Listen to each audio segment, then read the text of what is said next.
Ninawasalimu popote mlipo wapenzi watazamaji wa kituo cha Kenyan Media. Hamjambo. Happy Sabbath. Karibuni wapashe yale ambayo yametendeka.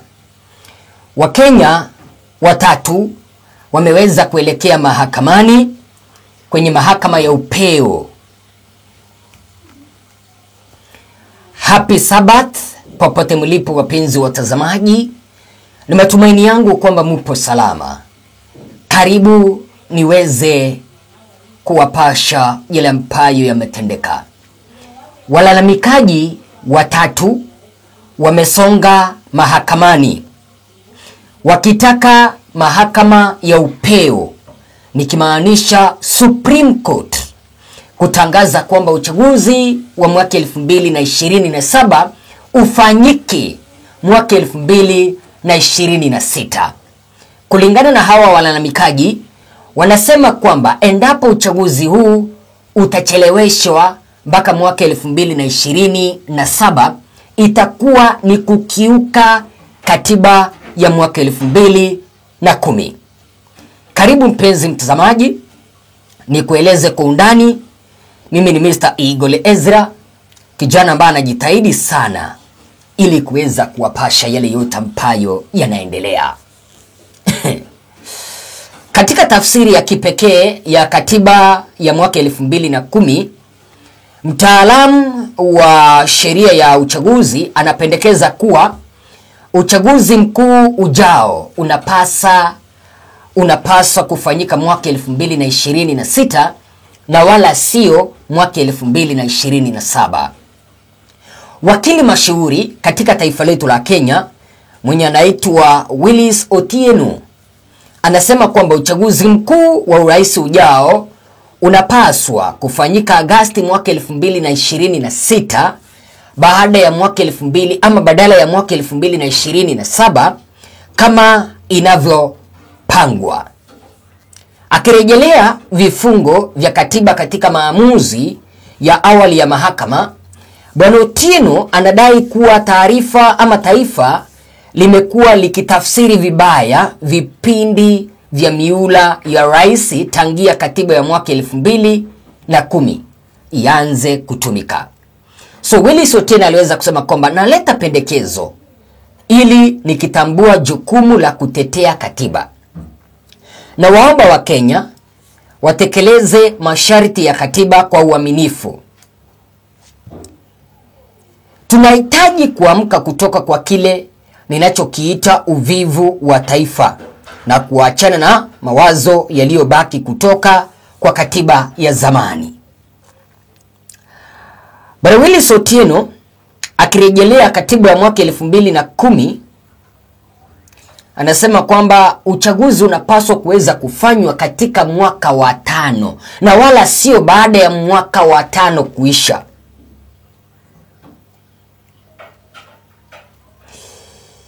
Wakili huyo alirejelea hasa kifungo cha 177(4) ambacho kinawapa wawakilishi wadi katika mabunge ya kaunti muda wa miaka 5 kamili, kipengele ambacho anasema hakihusu uraisi.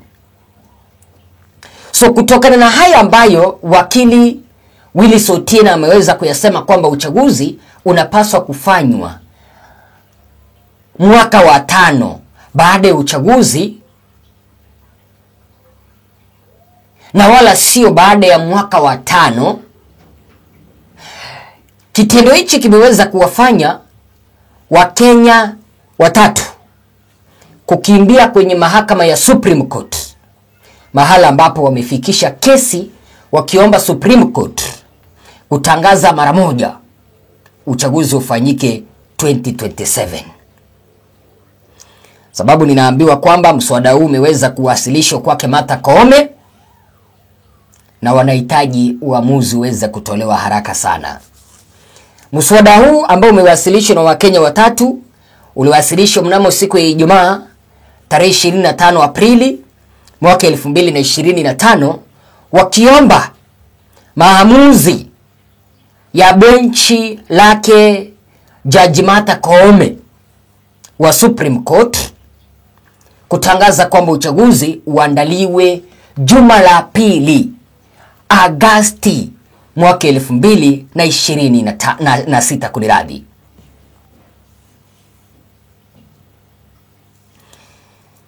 Kulingana na hawa walalamikaji watatu ambao hawakutajwa majina yao, tunaelezwa kwamba walilalamika wakisema kwamba kuandaliwa kwa uchaguzi ama uchaguzi ujao ukiandaliwa baada ya wiki ya pili ya Agasti mwaka 2026 itakuwa imekiuka katiba ya mwaka 2010, na hivyo basi huenda tukaleta matatizo ya kikatiba, political crisis.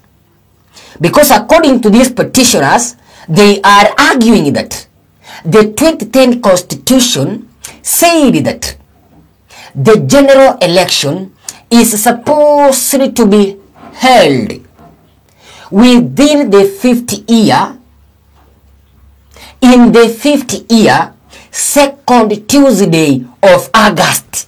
Na kwa hivyo hawa walalamikaji wanasema hivi, mwaka wa 5 utaanza Agosti 2026 na juma ya pili itakuwa Agosti mwaka 2026.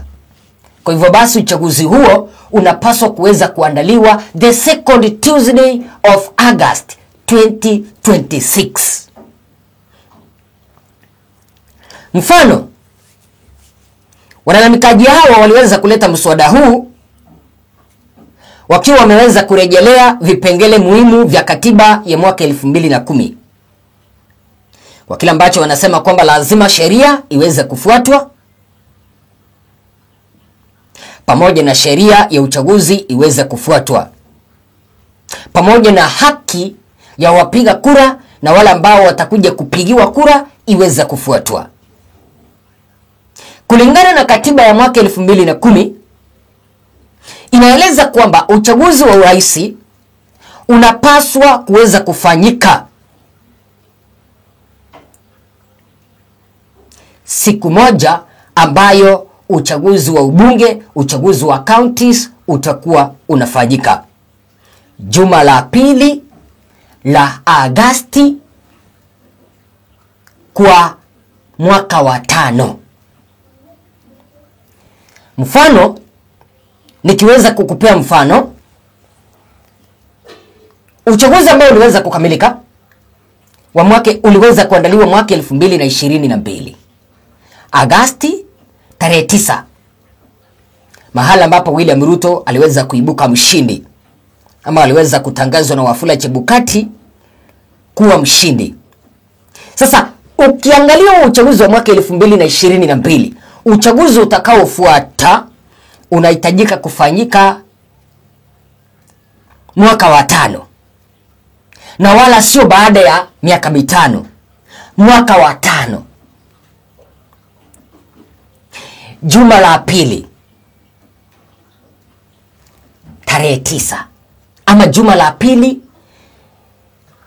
mwezi wa Agasti mwaka 2026, kwa sababu mwaka wa 5 nimekueleza kwamba utaanza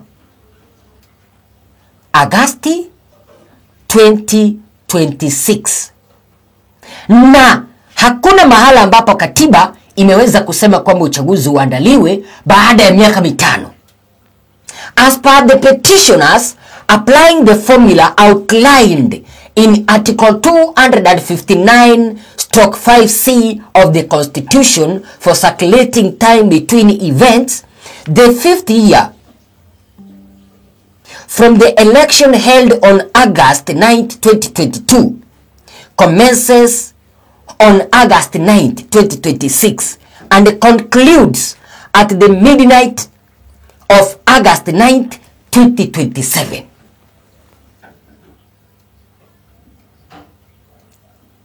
So, kulingana na hawa wanasema kwamba uchaguzi unapaswa kuweza kufanyika between, uchaguzi unafaa kufanyika 2026 second Tuesday of August and not after the 5th year ambayo inaisha August 9th 2027. Mnanielewa? So kulingana na walalamikaji wanasema hivi, Martha Koome anapaswa kusoma yale malalamiko yao ambao wameweza kufikisha mahakamani, aweze kutoa uamuzi kwamba uchaguzi ufanyike juma la pili mwezi wa Agosti mwaka 2026 na wala sio mwaka 2027.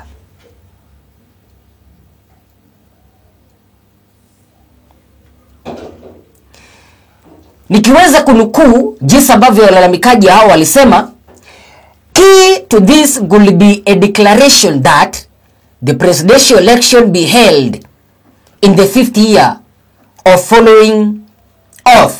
following the last general election and not after the 5th year. The petitioners contended that holding the election on any other date other than second Tuesday of August 2026 could constitute a violation of the Constitution, further calling for orders terming any such election as null and void. Mesikia venye hawa walalamikaji wanasema hivi, uchaguzi wowote ambao utaandaliwa baada ya Agosti 2026, huo uchaguzi unapaswa kutupiliwa mbali na serikali ambayo itakuwa mamlakani baada ya Agosti 2026 iweze kuondolewa mamlakani, kwa sababu watakuwa wamemaliza miaka yao mamlakani.